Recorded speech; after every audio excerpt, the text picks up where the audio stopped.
Love that thing. Hello everyone. Welcome. People are starting to join, so welcome to everyone. And also, we are now live streaming to Facebook and perhaps YouTube. We'll see if that's worked out. Not sure. But welcome everyone for our session today, which is all around running a great hiring process and everything around that. So I'm joined today by three very interesting people from three very interesting organizations to talk a bit about their experience with recruitment, the hiring process, how to make that work really well, and some of the interesting innovations and interventions that they're doing at the moment. So for those of you who don't know who I am, which is probably many people, I'm Sky from Escape City, and I will be hosting today. So what we'll do, without further ado, we'll get started and just introduce our panel. So Ollie, you're right next to me on my screen, so I'll start with you. Can you tell us a little bit about yourself and your organization, about TechNation? Of course, yeah. Hi, everybody. Good to join you all this afternoon. So, as Sky says, my name is Ollie. In past lives, I've experienced from a founder background and around neurodiversity, which would be good to mention that at some point this afternoon. But in my current role at the moment, I work for TechNation. And TechNation is an organization that supports any founder or leadership team for any tech business in the UK, right from the beginning, early stages of your business, all the way up to your big tech scale-ups that you might have heard of, your Revoluts, your Monzos of this world as well. We do lots of things. We run programs to support in subsectors of the tech sector or at different stages. We also run reports and commission insights across the UK. And we also have a visa program, which is where I'm involved and what I lead on, which is supporting any kind of highly skilled tech talent from any around the world to come and live and work in the UK. Great, thanks Holly. Thanks for being here, really appreciate it. Ava, we'll have hear from you. Hi, yeah, I'm Ava. I head up the supply chain and operations at Rubies in the Rubble. We're a small food and beverage company. We make condiments from surplus fruit and veg, so taking kind of produce from the supply chain and putting it back in and making it into lovely condiments. And yeah, I guess kind of hopefully giving a bit of perspective today on kind of hiring into a really small team. We don't have at Rubies, we don't have anyone working specifically in recruitment or people, so it's definitely a case of heads of department hiring for themselves and working it out as we go. So happy to share the learnings that we've had over the years. Yeah. Great, thanks. Thanks for being here, Eva. And Asil, we've got Asilia from Perlego. And are you happy to share a bit about you and about what Perlego does? Yeah, absolutely. Thanks for having us here. So hi everyone, I'm Asil. I'm the talent lead here at Perlego. For anyone that doesn't know, Perlego is essentially the Spotify for textbooks. So we have a library of up-to-date 649,200 books with just 650k in our library of all non-fiction books. We're aiming to get to 700,000 titles by the end of the quarter, 800,000 titles by the end of the year. A little bit of history about us. So Perlego is a company that's 4.5 years old. We've raised our Series A and going through a really interesting journey on the road towards Series B. In the time that I've been with Perlego since February last year, we've grown from 35 people. I was the first dedicated talent hire into the business, and since then we've grown from 35 people to 87 people in the business today in the space of about 18 months or so. That's us in a nutshell. Wow. Well, my first question is going to be, how was that? Process? Very, very exciting, non-stop, exactly as you expect. The best way to describe it is, people talk about, there's an analogy about startups and rocket ships. Perlego definitely is a rocket ship and feels like one of the fastest ones at the moment.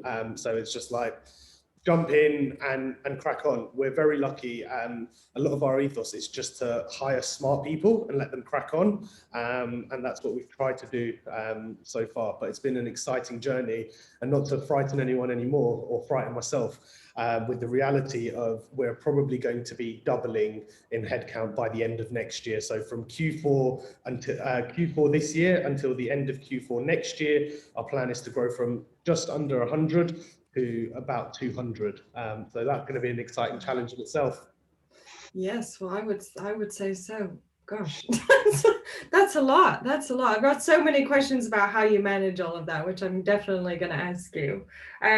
So, Ava, you were talking a little bit about obviously not having in your team, not having a dedicated, recruitment lead, or you're passing that around parts of the business. How has that process been, or how have you kind of dealt with that over the last 18 months? Yeah, so it has obviously been quite an interesting time, especially over the last 18 months. And the team has changed quite a lot as well, not least because we were kind of 80% serving the food service industry this time last year. And we had to really flip to be focused on retail, which obviously meant quite a difference in personnel. And so we had a bit of a restructure, which has really changed things up. So yeah, I think before then we have been that like really scrappy startup in the last kind of, I'd say maybe from about 4 years ago. And so every year we kind of, get more kind of grown up as a company and implement more serious processes. And this is one which the hiring process is one which we've really looked at in the last year, and it's made a massive change. I think just being really aligned as a team of how we assess people and how we get the right applicants has been really fruitful. I think it's definitely been a bit of a journey, but now we're in a good place. And definitely hiring, I think because we're such a small team, hiring the right person is so key.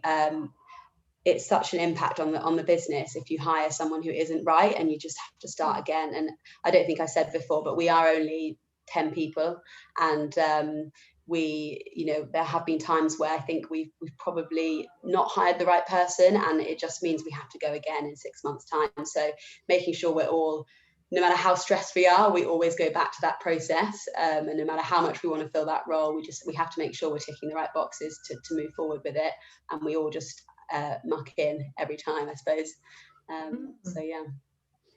Thank you for sharing. I have heard about your hiring process change, so I'm excited to ask you a little bit about it. But it's unique challenges being small, and as you say, obviously it's such a challenge when you don't hire the right person, and the impact of that. Whether you have 100 people or 10 people, obviously you feel it a bit more keenly, I think, when you're a bit smaller. But it's such a stressful thing, definitely. Ollie, now you're in a unique position, obviously at Tech Nations, really interesting, obviously doing lots of things, but I can imagine the last 18 months have been really interesting. So specifically, you're working on the visa, the global talent visa, and trying to help, bring great talent to the UK. And obviously the last 18 months, we've had Brexit, and then we had COVID very swiftly coming after that. And obviously all of the challenges with travel and et cetera. I'm curious what you've seen is like what's been happening in kind of the international talent space, and what are you hearing from some of the Tech Nation businesses that about their challenges, I guess. Yeah, it's been a period of a huge amount of change, and I actually joined Tech Nation in this role as a lockdown hire as well. So I kind of going in just assumed the worst, really. You read all the headlines, you think with Brexit, as you say, COVID, this must be in ruins. Is anyone going to come to the UK ever again? I don't know.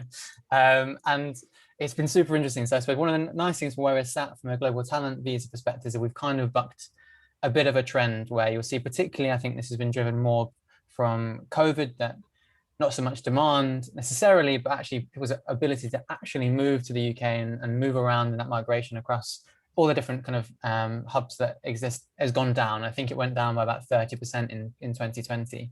Global talent visa actually went up about that point. It's still relatively much more of a kind of smaller route for people. I think it's one of the reasons, hopefully, after this call, people get to know a bit more about the global talent visa. It's not really an option people consider and know about, which could be really useful when you're hiring. But it's been one of those nice rays of positivity, I suppose, in that story. And I think a big part of that has been to do with that pandemic and the surgence of tech businesses generally.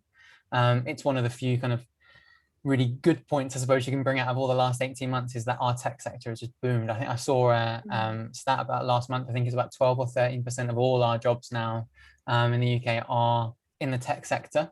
And so that's a kind of great thing to get around. Actually, that's going to be a real source of all those new jobs and new businesses that we see. So that's something to really kind of latch onto from a positive standpoint. And then in terms of the kind of scale ups and startups that we support, I think it's a big challenge, right? It's people are still working out so much of the stuff. You've got a broad idea, particularly when it comes to Brexit. What's it going to look like? But all this stuff really ends up in the detail, actually, and that only is playing out now. I think you've only seen a kind of delayed impact of that once things have started to open up. You had Brexit, but people didn't really were thinking about that so much with hiring because they're trying to deal with a pandemic at the same time. Whereas now I think all that detail is coming out. And what I would say from a kind of Brexit change, and I apologize to go on too much of a tangent, is that whilst I think for anyone moving from Europe to the UK, it's more difficult, right? As in you didn't have to do hardly anything before, now you have to do something. But actually one of the big things I think has been a great change is that for anyone else and broadly for any global talent coming to the UK, it actually is easier. And there's a lot to be said for still improving a lot of things about how we do immigration, but the process is improving. I think it's a lot easier for companies to bring people in on skilled worker visas and other ways to do that, to try and make it easier for companies to have access to that talent. I think there's so much I'm sure we could go into about skills gaps and where you can address that. You see Sil smiling, so we'll leave that to him. But that's yeah, where we're seeing it, and it is still, it probably always sounds like a cliche for anyone involved in all these talent circles. Talent is still one of the biggest things, as Aaron and Sil have said rightly so. You get it wrong, particularly in your kind of key hires, can really knock a business back significantly. So we know that for those scale-up businesses as well, they are more often looking at Europe, looking at the US, looking at Asia, of people who've got experience of already building those bigger companies and people who already know how to do that, which we are kind of getting more and more of in the UK, but we don't have as much of in comparison. And that's where we're seeking that international talent kind of coming in, I suppose. But I could go on, but I can see myself rambling, so I'll leave that there. No, that's great. Thank you for sharing. Don't mind me jumping in a little bit here, just please. Back on from Ollie. The skilled worker visa has been an absolute godsend for us. I wish I knew Ollie's role existed at TechNation, because I'm obviously aware of TechNation as a business and some of the stuff that they do. But we had this exact challenge of, we can't find the people that we need in the UK, well, within our salary bracket as well. There are people out there, but they want crazy money, understandably so, because they're in demand, right? It's supply and demand. And so what we found is, by going further afield and going to places where other people weren't looking, we were able to attract some great talent and using the skilled worker visa. Now, what that started out with was me blocking out a week in my calendar and looking into visas and thinking, cool, by the end of this week, I'm going to know how I can do all the visas for everyone coming into the company. The only thing that happened is, by the end of that week, all I learned was how little I know, how many things could go wrong, and the implications of what happens when things go wrong. And so we were very fortunate, and through a recommendation through our legal team, we got introduced to an immigration lawyer, or a firm of immigration lawyers, and they have been the biggest godsend that we could have had, because I wouldn't have been able to do it without them. We've recently, over the last, 6 months, I'd say, have hired from as far afield as Hong Kong, Argentina, Portugal, France, Germany, everywhere. And I've seen how much work goes into getting those visas across the line, because I'm CC'd into all of those emails. Hopefully I don't have to respond to anything, but I can see what's happening. And when there's 6 or 7 people that we're trying to get visas for all at the same time, and the amount of effort that goes into both parties' side is immense.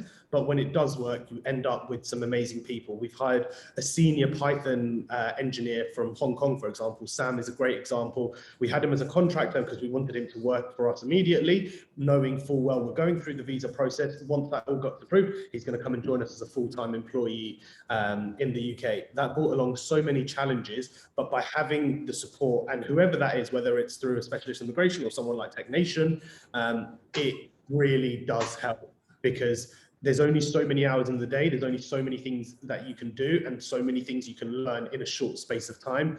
Absolutely go to the right people that can help you early on with your challenges, because especially when it comes to things like visas, for example.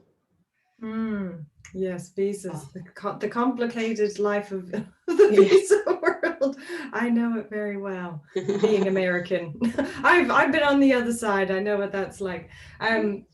It's so interesting that you're talking a little bit about, obviously, hiring, not being able to find talent locally, or not being able to find talent that you can afford, or that can fit in with what your needs are. And I'm curious, that process, I guess I'm curious about a couple of things. I mean, I could ask you a million questions about this, but one is kind of, what are some of those skills that you're finding really difficult to hire for in the UK, so locally? And then what was kind of your process for trying to find those people somewhere else? So obviously, to get in front of the right people in Hong Kong, or in Portugal, or wherever those places might be that those people have come from. Sure.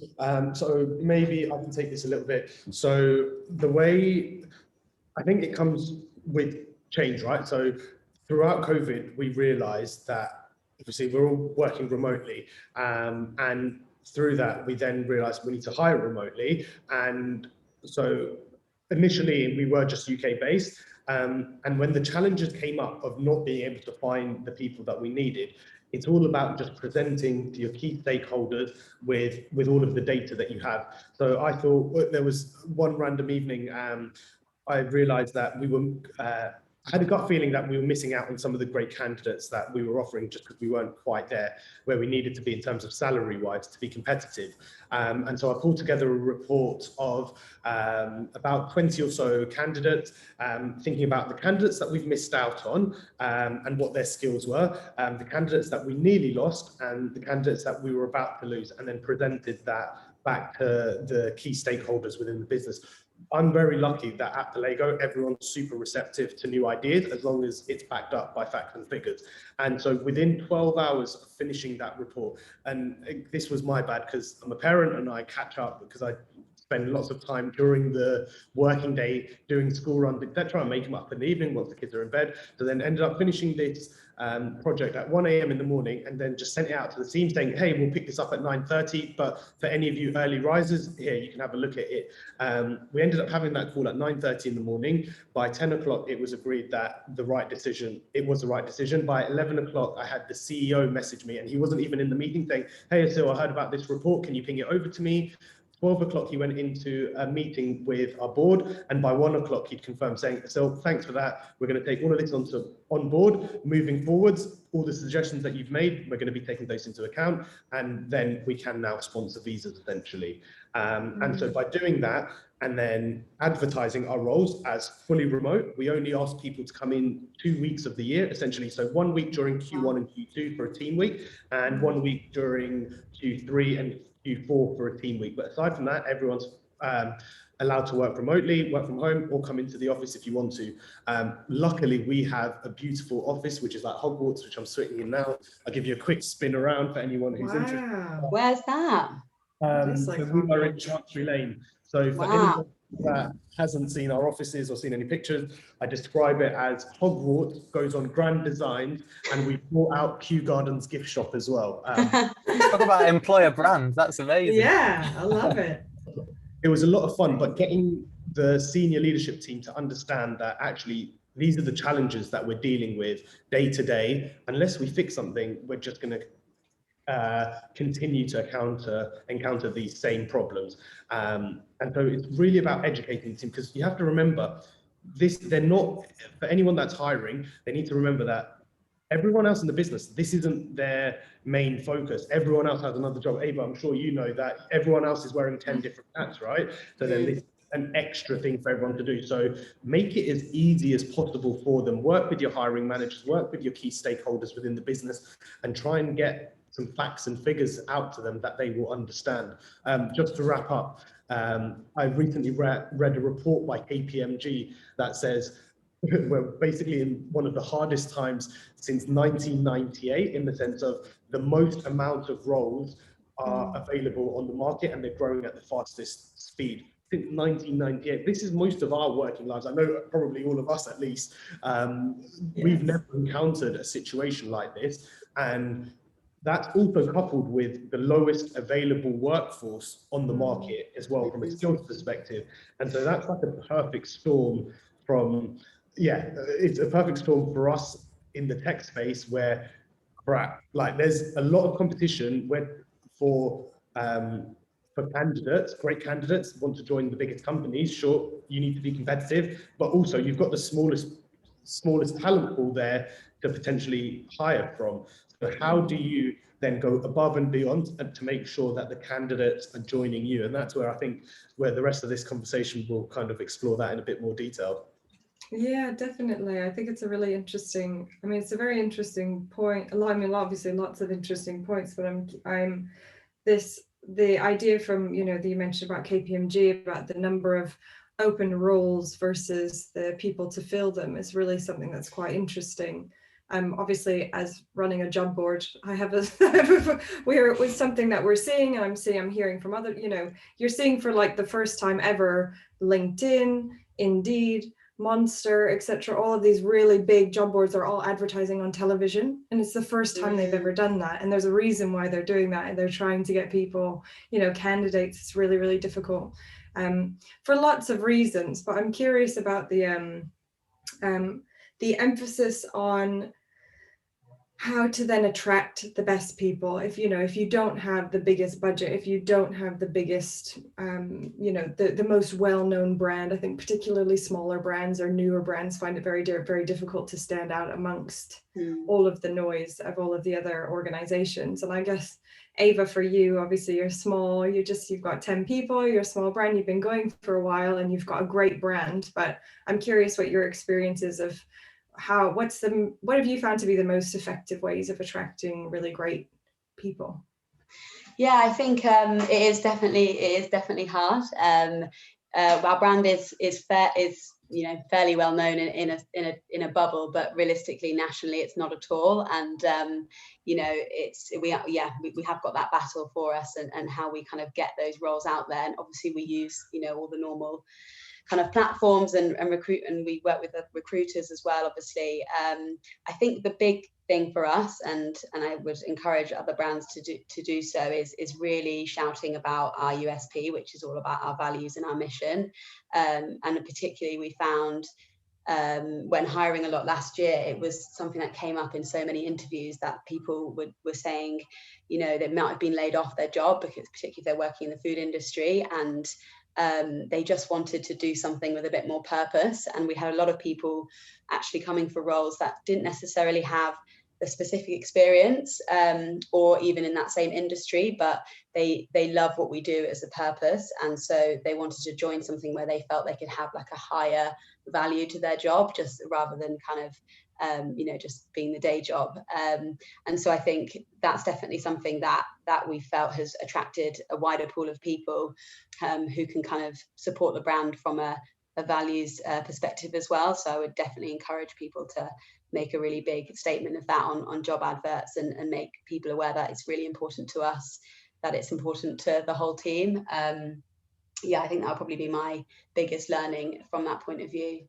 The kind of mission alignment and the values driven job seeker is really obviously we see, I've got a confirmation bias because obviously Escape and we work with purpose-driven companies, but we've just done a census of job seekers in our community, and I did the same census in 2015 and asked people the same question, and I was really interested to see how the pandemic has changed people's perceptions of what they're looking for, and etc. And what was really interesting is 5 years ago, I think it was something like 71% of people said that they wanted more purpose in their career. They wanted a clear sense of purpose in their career and to be aligned, from a values perspective with their employer. And the one that we've just done was 89%. Wow. So it's gone up quite, it's almost 90%. Like that's really, really important to people. And on a scale of all of the different things that really mattered to people, that's obviously really changed. And something like 70% of people said that their aspirations had changed as a result of the pandemic, and they wanted to, we've all had, I think a lot of people have had, depending on your circumstances, had a bit more balance if you don't have to commute, and more flexibility and etc. And I think that has changed, I guess, also what good looks like from a job seeker's perspective. So I'm really it's interesting to hear, Asil, about your advertising those roles as fully remote, and that's allowing you to obviously attract people who are all over the world, because if it's fully remote, then you can attract people from all over the world. And it's something also that we're seeing, if people are really clear about the flexibility, they're getting a lot more applicants. So if it's fully remote, or it says 1 day in the office, or 2 days a month, or whatever it is, but if there's any vagueness, it's like it's flexible working, and people won't even bother applying because they don't know what to expect. Does that mean 4 days in the office? Does that mean 1 day in the office? Does that mean once every month? Because people have changed their lifestyle to move, out of the cities, or, and they want to know what they're getting before they even apply. So it's really interesting. Sorry, I'm going on, but I just find it really fascinating, like how the preferences have changed really, and what people are really, really looking for. No, absolutely.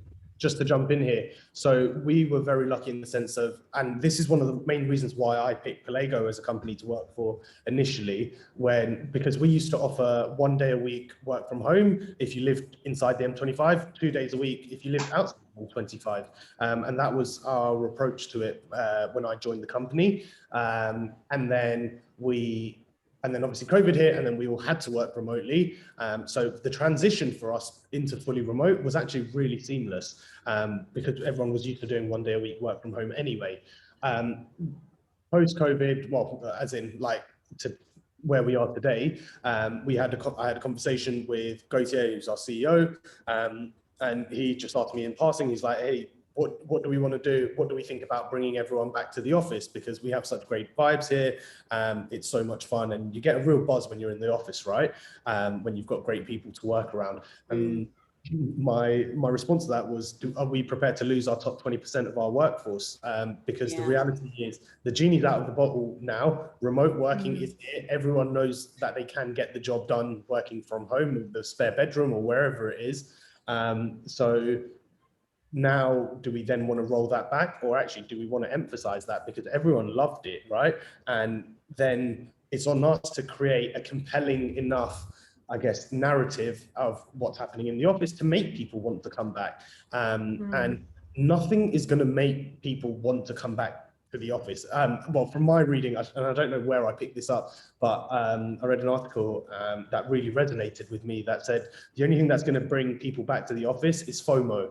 And so we're trying to do so much fun stuff, and it's not we're trying to do naturally by coming into the office more. We're organizing more things. So recently we had a five-a-side football match in the office. Next week we're doing basketball. There's drinks in the office, all that kind of stuff. We're trying to bring it back and saying, hey, if you want to come and join us, great. If not, we have a social committee who's there, and we have a social committee each quarter who are responsible for making sure that it's inclusive for everyone in the business. So anyone can get involved if they want to. So it's up to you how you want to do that. And going back to Ava's point in terms of like when you're early doors and no one really knows about you, you really have to shout about your USP. So then when I joined Pelego, we didn't really have any employer branding. It was just a basic careers page, and that was it. That's as far as it goes.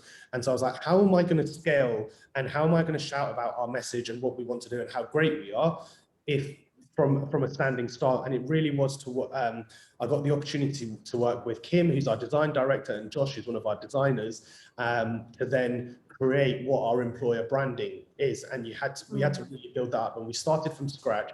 And now we are version 3 going into version 4 essentially, and we try and do it so each quarter, how many iterations can we make, and basically how can we improve it? And that's a constant feedback loop from our team, our new joiners, everyone who kind of interacts with us.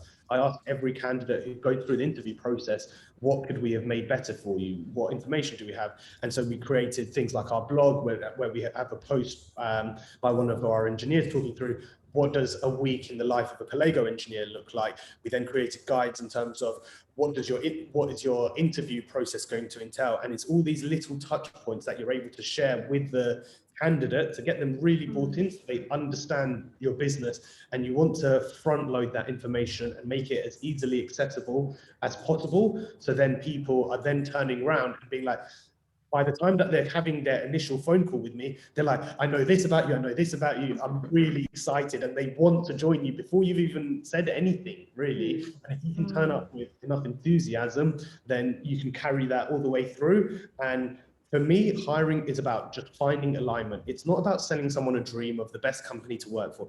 Actually, for me, it's really important just to give people the facts, saying, hey, this is what this job entails. I'd love to work with you to find out if your skills align with what you're looking for, because essentially we're a really cool tech company. Hopefully you're a really cool person that wants to work for a really cool tech company. Let's work together on this and go through the process. Recruitment is made so difficult and there's by so many people, and I think it's overcomplicated massively, because actually it's just about a company and a person finding alignment. And if that alignment is there, great, fantastic, and let's take you through the process and let's get you into Pelago. And if we're not aligned, absolutely fine. I wish you all the best, and I'll take all the time I can to introduce you to all of the people I know that might be able to help you find the right role for you. And I think that's really important. I know I've kind of gone a bit off topic there, but that's my approach to it. No, it's great. It's you.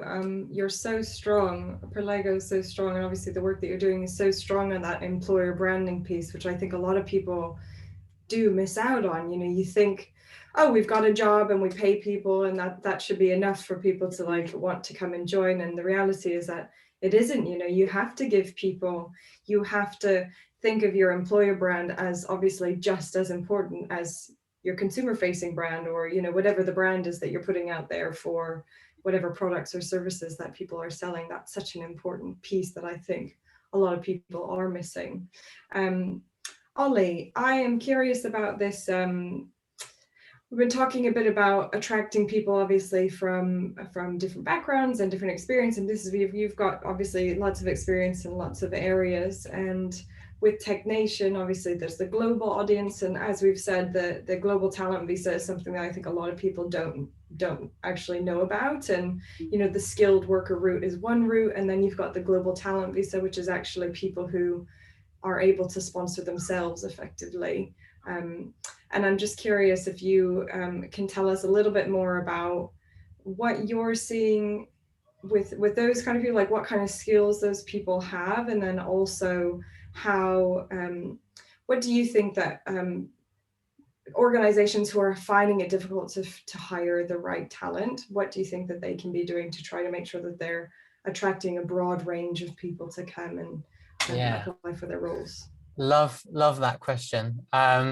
And you're right, I'm happy to go for anyone on who's watching now into more detail on the global talent visa after as well. You're right, that's one of its main differences. It gives the individual who gets it complete freedom actually really to do what they want to do in the UK. So that's working for different companies, or that's building your own business, whatever it might be. It kind of is an endorsement of you, the individual, and all the kind of responsibility of that and cost of that actually is with the individual versus with any employer. So we've got lots of benefits to that. In terms of who's coming through it, I think one, we'll give a big shout out. We've got our next visa report in September. We're going to do a huge kind of analysis of that. Should be really interesting, looking at kind of global tech talent trends, migration, where is that talent base? Should be really interesting, some of the stuff we're seeing already. But to kind of speak to what we already know and what those patterns are looking like, I think some of them mirror what the UK is kind of best known for from a tech perspective. So sectors like fintech, sectors like, if you can call it a sector anymore, kind of AI and machine learning. I think everyone's using that at the moment, right? Or health tech, things like that are what the UK is probably best known for when it comes to tech outside of the UK. And so we see, though they're probably being our kind of main areas of sectors people have a background in and experience in before they move and come through on the visa, and therefore also because we've got so many companies coming up in those spaces, therefore there's more demand, there's more spaces to be filled, and we're seeing the global talent visa being a way to to kind of fulfill that, if you like. But we're also seeing, I think one of the things that's really interesting from a kind of demographic perspective, a real broad range of where people are at, I suppose, in their actual kind of career experience with it. You know, you get a real split between those who say just a few years into their career, and I think seeing more and more the UK as a place to really establish themselves within their working career, that there's so much beyond just their career as well. We talked to, you guys a lot about that balance. I think the UK has got a good reputation about being one of the best places to be if you want that balance. And I think there's more and more we should be doing for international talent to make that case. And there's life, I say this sitting in London, but there is life beyond London also, right? That so much still there is linked London and the UK. And I think actually when people start to really realize all these amazing spots that already exist and already growing when it comes to places and exciting places to work and live in the UK, that really helps kind of push people over the line to make that leap. And I think also then, we're getting a lot more from, like, say, your kind of APAC region, Asia, Pacific, America, who are seeing the UK as a really interesting kind of time to move here. Not for anything else that you're seeing in the headlines, but for more where everything else is in the market. There's so many more investment opportunities that are coming for businesses. There's so many more new companies that are coming up. It's one of the best places in the world to set up a business, if not the best. So it's a great time for them to come and actually make a name for themselves, and someone cares about the impact that they could have or want to be involved in anything that's kind of globally important, right? Or things that Ava's working on day to day, right? Just critical in that supply chain to what are kind of society worldwide challenges that we have to be tackling. The UK is one of the best places to do that. So that's one of the things we've actually noticed, and this is a bit of a tangent, but I think interesting at least, is that, a few years ago when we were talking about the visa, and it still is relatively unknown, we didn't have to market too much about the UK. It was more, hey, you've already decided you want to be in the UK or you want to stay in the UK. Let's just tell you about this interesting new visa option you might have. I think more and more now it's becoming even more competitive, also from a country perspective.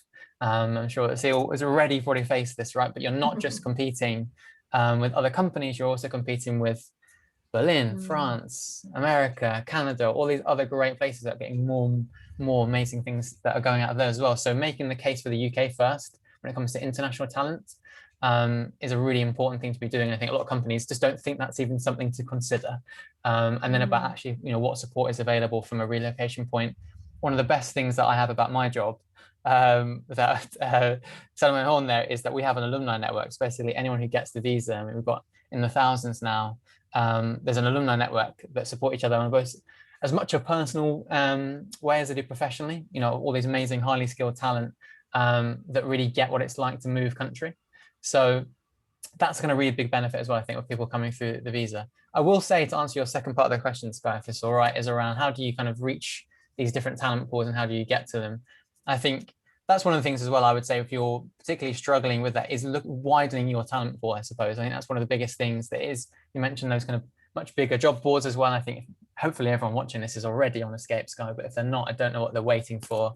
But also looking at, one of the experiences I've had before Tech Nation was around in neurodiversity and neurodivergent talent, who are, in terms of an unemployed resource in the UK, massively untapped resource still when you're talking about dyslexic talent, autistic talent in the workplace, that are there, a huge motivation to come and work for the companies. But I think we probably have to do more as employers to signal that actually this is a space for you to come and work and you'll feel valued and there's a place for you here. And you talk about that alignment, as it was absolutely right, and doing more proactively in our job descriptions and our processes to kind of signal that, and beyond just saying we're inclusive, actually, how do you build that into the way you hire, the way you interview, the way you onboard?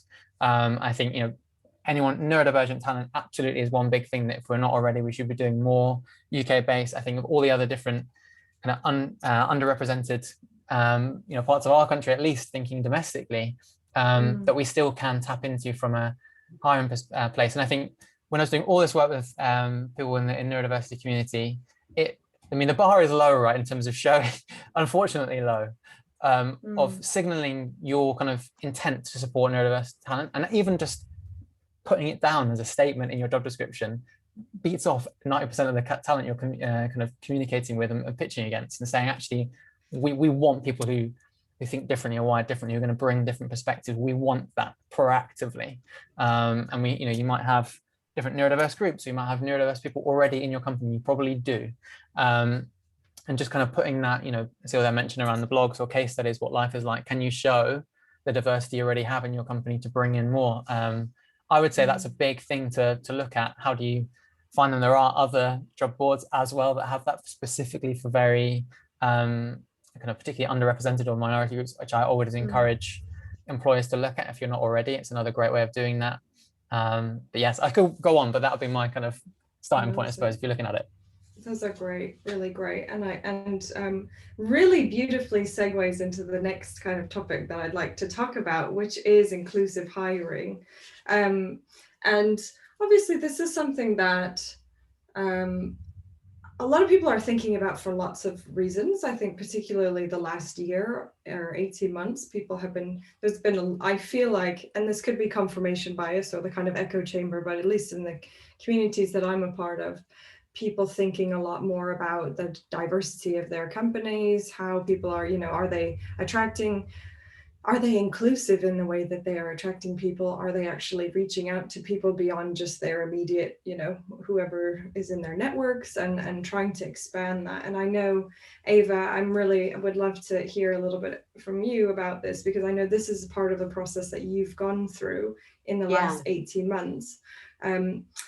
And I guess I could ask you lots of questions, but I guess the main one that I would like to ask first is just kind of, what have you done to kind of increase the inclusivity of your hiring process, and why did you do that? Yeah, so I guess we had quite a stark reckoning that we are a majority female company, which is great, diversity from a gender point of view, but unfortunately at that time, especially, we were very much we were a very white business, and we had to kind of have a bit of a moment to actually say we need to start thinking about this. And even though we are a small company, it still really matters, and we have to start making this more serious in our hiring process. So the first thing that we did was that we made all of our hiring like blind CVs, so that the first kind of interaction with any applicants was completely objective. So we can't see anyone's kind of name, age, where they're from, what school they've been to, what university they've been to, and it's purely, have they got the experience, have they got the skills? And that will get them through to that, you know, the next phase, where obviously you're going to meet them and chat to them and go further. But that was astonishingly effective. I think I was so surprised at how much I just knew as I was reading CVs that I was definitely reading into things beforehand. And obviously, you know, that unconscious bias of just thinking, oh, they went to Bristol Uni, oh, so did I, maybe I know people that they know. And, you know, you just start to assume that they're going to be good at a job because you can relate for whatever reason. And I think not only is it a great way of just making sure that you're obviously getting the right talent for that role, and obviously it's increasing, you know, our kind of pool of people. And it's definitely, we're obviously now doing that with all of our hiring, and I think it's been a really, really effective change. And I think on top of that, we've been really reckoning where we also put our jobs, what kind of sites we put our jobs onto. And before, I think we were very much, you know, we can definitely do more, and I think I've already picked up so many tips today from you guys, and would love to hear any more. But I think even in the first instance, we just started to work with kind of specialist agencies who really kind of focus on diversity and inclusion, and obviously including on our job advert as well, that we are on a mission to making sure we're encouraging equal opportunities for everyone, and it is something that is really important to us. So I think, you know, hopefully it's a good start, and we're definitely feeling like it's been effective, and hopefully we can build on that. Nice. I think the fact that you guys are doing that so early on is super important.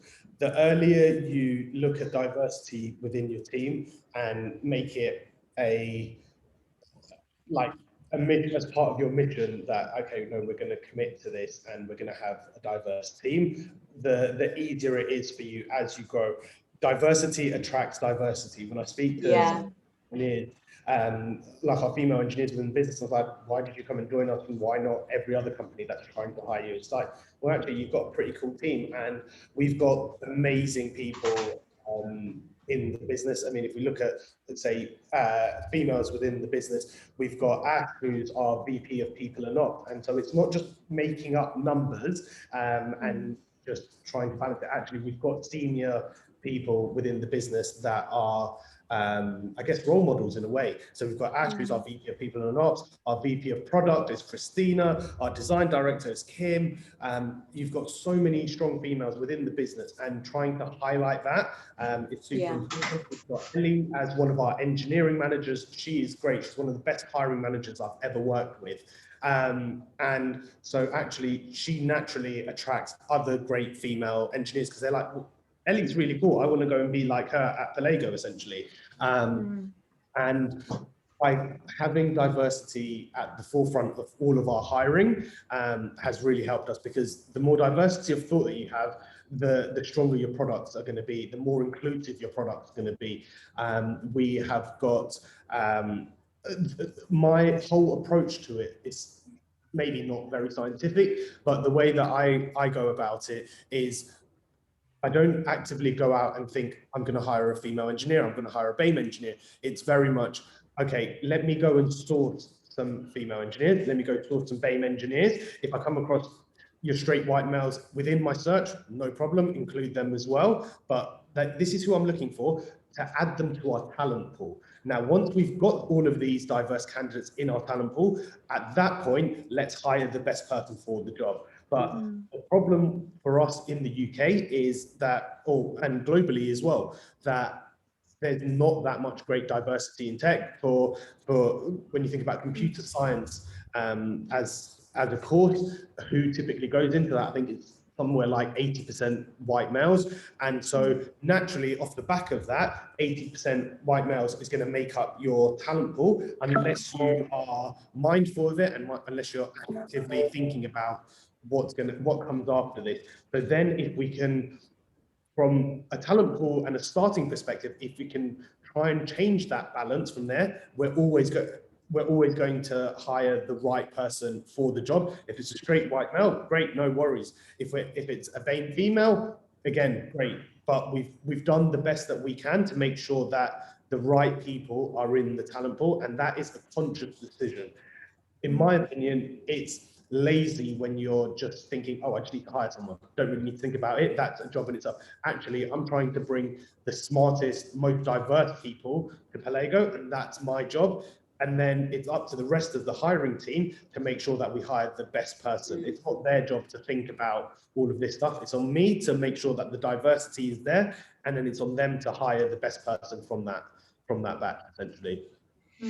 Yeah, I was just going to say, I think it made me think when you were saying about signaling to, I think you said it, Ollie, about signaling to candidates that actually like come and work here, and it's not just about saying stuff on your job advert and actually showing on your website.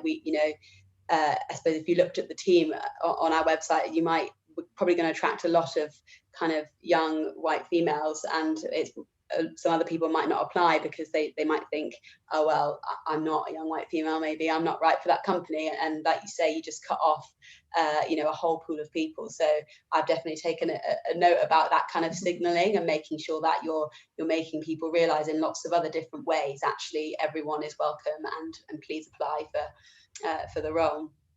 Yeah, there's so much that it's that can be done. I think we asked people in the same census how important diversity and an inclusive culture was to them when considering to apply to an organization, and I think it was the average was like 8.2 out of 10. So it's really high. I mean, it was much higher than I was expecting from all of these job seekers. And we asked them, how do they find out how diverse or inclusive an organization is, and they're looking at people's websites, they're looking at the imagery and the language that they use on their social media, they're reading the content that they put out, they're checking out reviews, they're checking the job descriptions to see if they have an inclusive statement. So there's actually so much that people it's quite holistic People are looking for that to not just be a statement that people have, whilst that's very important to at least have a statement that signals like, you know, this actually is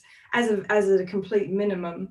But there's so many other aspects that are an important part of that process of making somebody feel really like, yes, this could be a place where is for me. There are people like me. I think that this is open to me. You know, it's a good option, and that, you know, that sourcing piece, Asil, that you mentioned is so important, of going out there and making sure that you're, as Ollie said, you know, using specialty job boards or agencies, so you make sure you get out in front of the broadest range of candidates possible.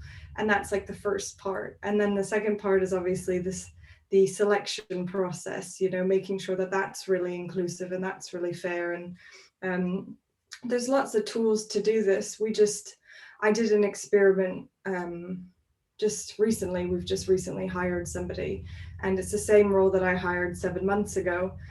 And we did it in a totally different way. And this time we did 3 tasks up front. So no CVs, no cover letters, 3 tasks up front. Everybody did the tasks. They were randomized. So I couldn't see everybody who did X task. They were rated by several different people. There was a clear rating guide of what 5 stars versus a 1.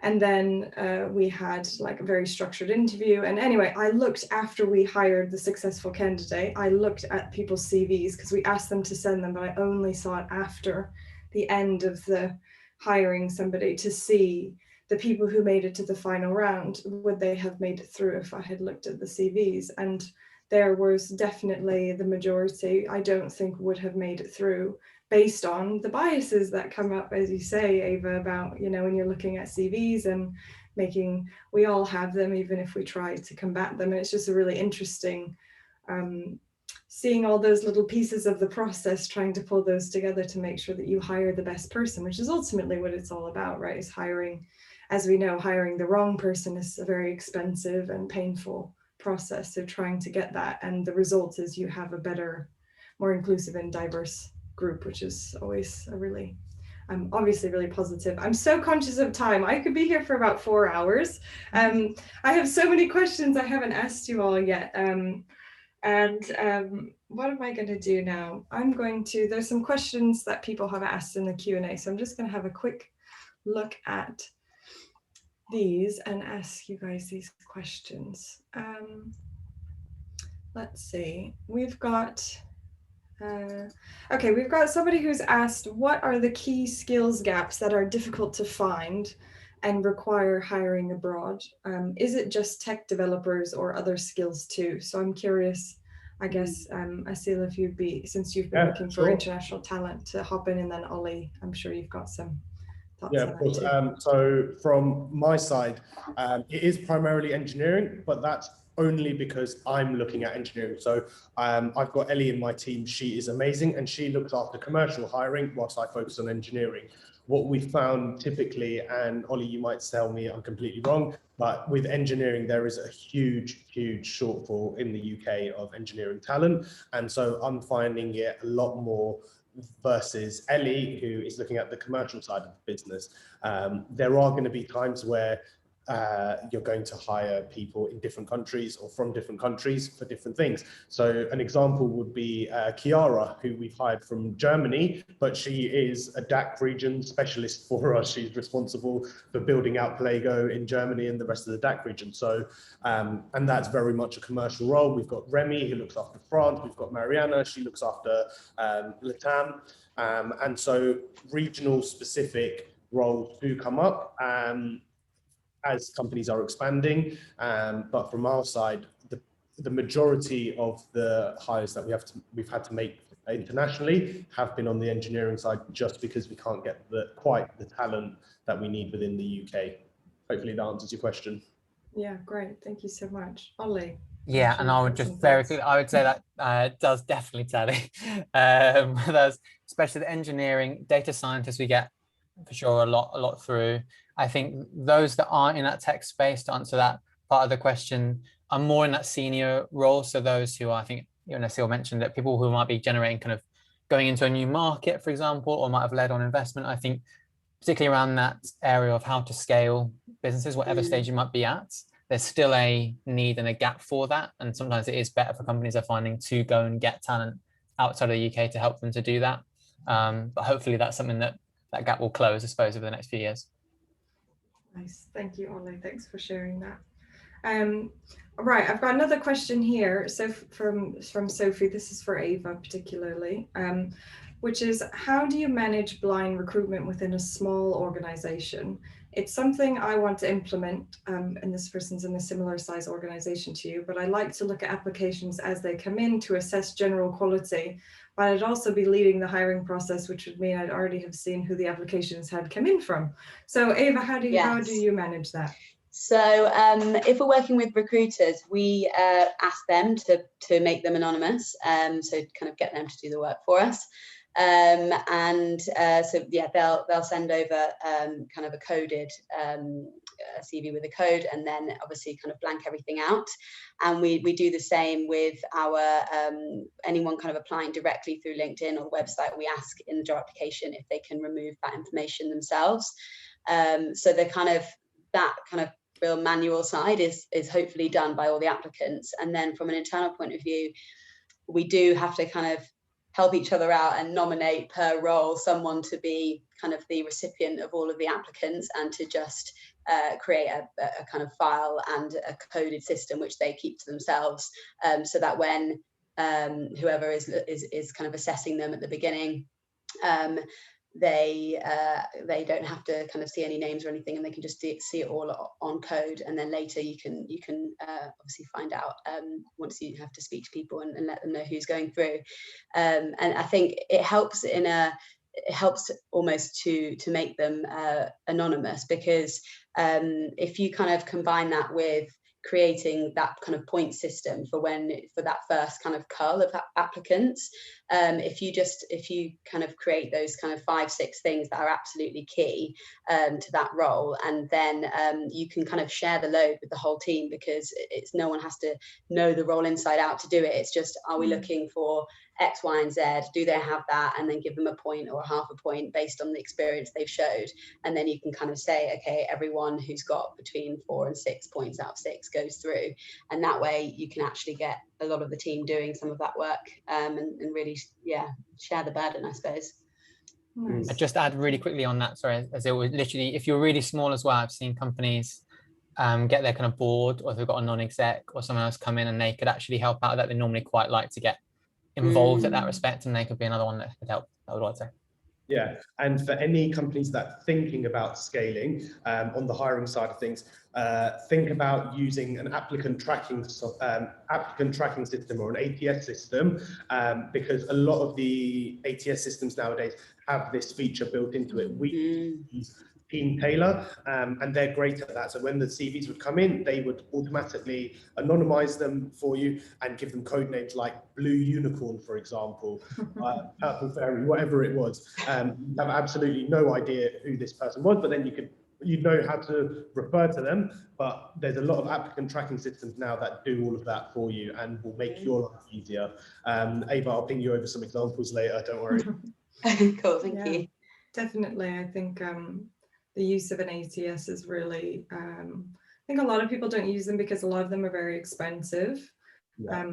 But I think that there are some more competitive ones, and it definitely helps. Recently, in the last few years, that are targeted directly for startups. If there's anyone at a startup listening, we don't use them anymore, but they are great. A company called Team Tailor.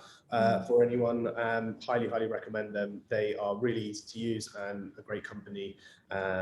Sadly, they weren't quite right for us as an organization as we were scaling, but highly recommend it to any young startup. Nice. Oh, thank you.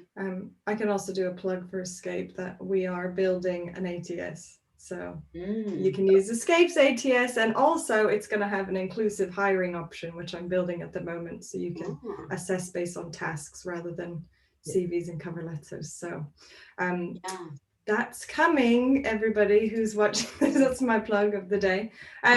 Right. I'm conscious of time. We've gone a little bit over time. I had about 85 more questions to ask, but I obviously don't have time to do that. I guess what I'll ask each of you is if there's any thing that you might have been excited about one of the questions, or something that you think is really important that hasn't been said. And I just would ask each of you if you have a piece of advice or something specific you want to say about attracting great people, making sure your hiring process is inclusive, whatever that might be, just as a parting thought. Asil, we'll start with you.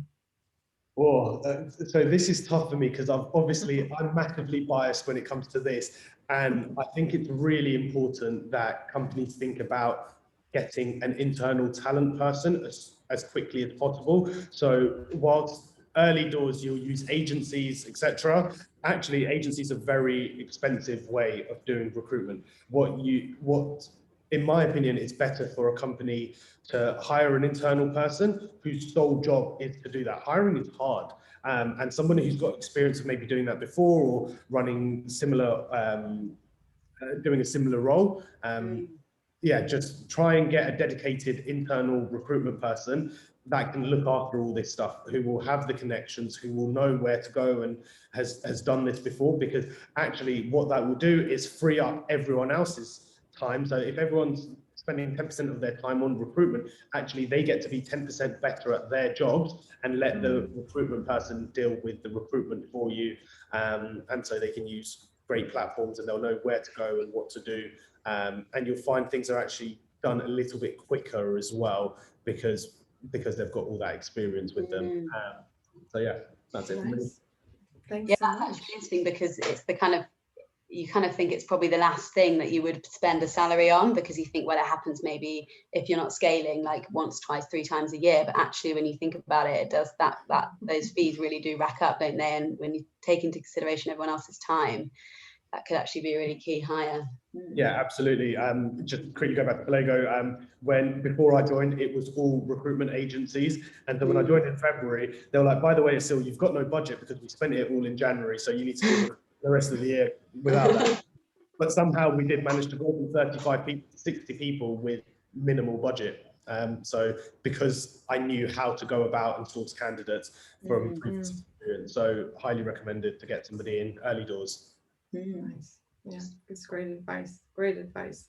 Ava. Yeah, I think really the kind of some of the things I wanted to share was, I suppose, about the specific structure of kind of interviews themselves and the things that I've learned after having done a lot of interviews over the last couple of years. And I think one thing that I kind of wanted to pull out, and I suppose like a killer questions that I found really insightful when kind of speaking to candidates, is I think it's really easy to fall into a trap of really only speaking about all the positives and letting them show where they shine and talk about the things they're great at. But I think the most important questions that I found is actually trying to kind of weed out the negatives, obviously without asking age-old question of, what's your biggest weakness, because that doesn't tell you anything.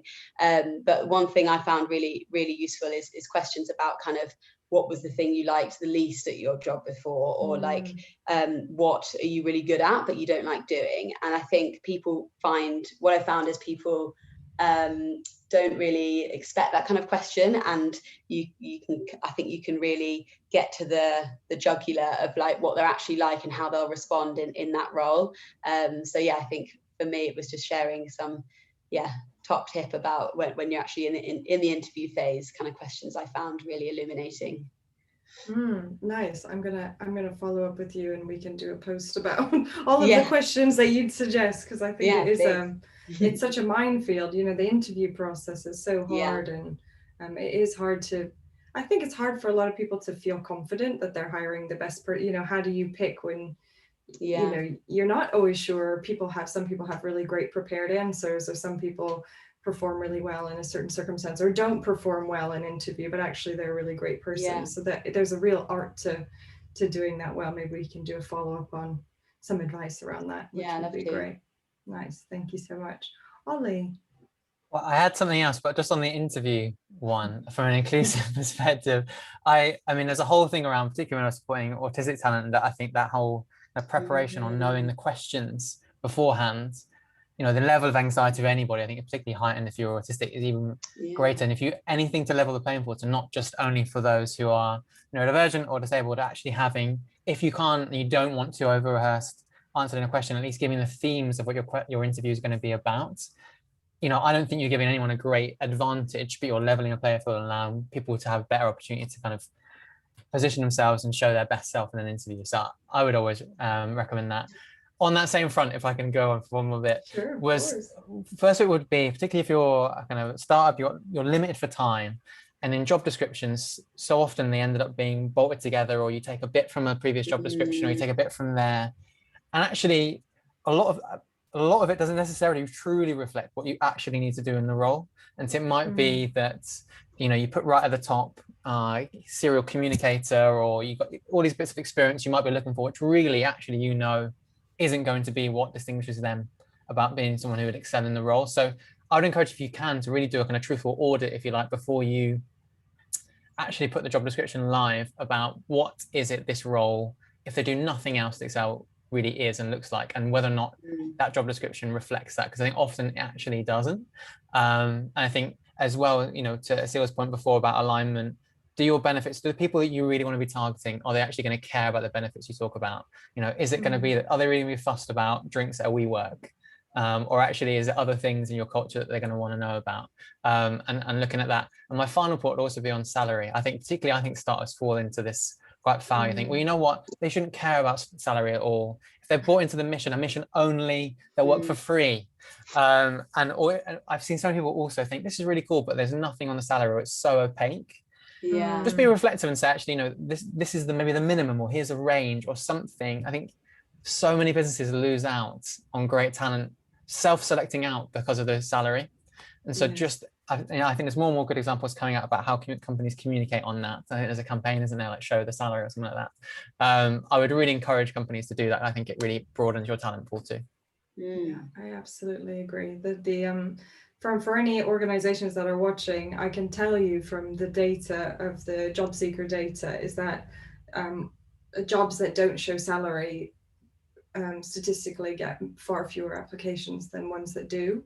And I know why people don't show salary sometimes, you know, they're more worried about internal politics, or it's a policy, or whatever the thing might be, but the reality is that it does limit you, and it does put people off, and there's a lot of backlash against it as well. I think it can put people off a whole organization, not just a role. So I think it is really it's an important point to highlight. Well, I guess the last thing to say is just thank you each of you so much for being here and sharing your insights. And as I said, we could have gone on for about 4 hours, and we would have had enough interesting stuff to share with people just in 4 hours. So Ollie and I are going to be having a chat in a few weeks, aren't we, Ollie, about hiring neurodiverse talent. So anybody who's interested in that, I'll be sharing the link for that later. And we're doing a whole series on inclusive hiring and how to do that. So if people are interested, keep in touch, and we'll be sharing that information. But otherwise, just a huge thank you to each of you for being here, and everybody who's watching as well. So thank you all so much. Yeah, thank you, everyone. So much. Enjoy myself. the sun. Great. Thanks, guys. Great. Thanks, everyone. Yes, Bye. Bye for now. Thank you.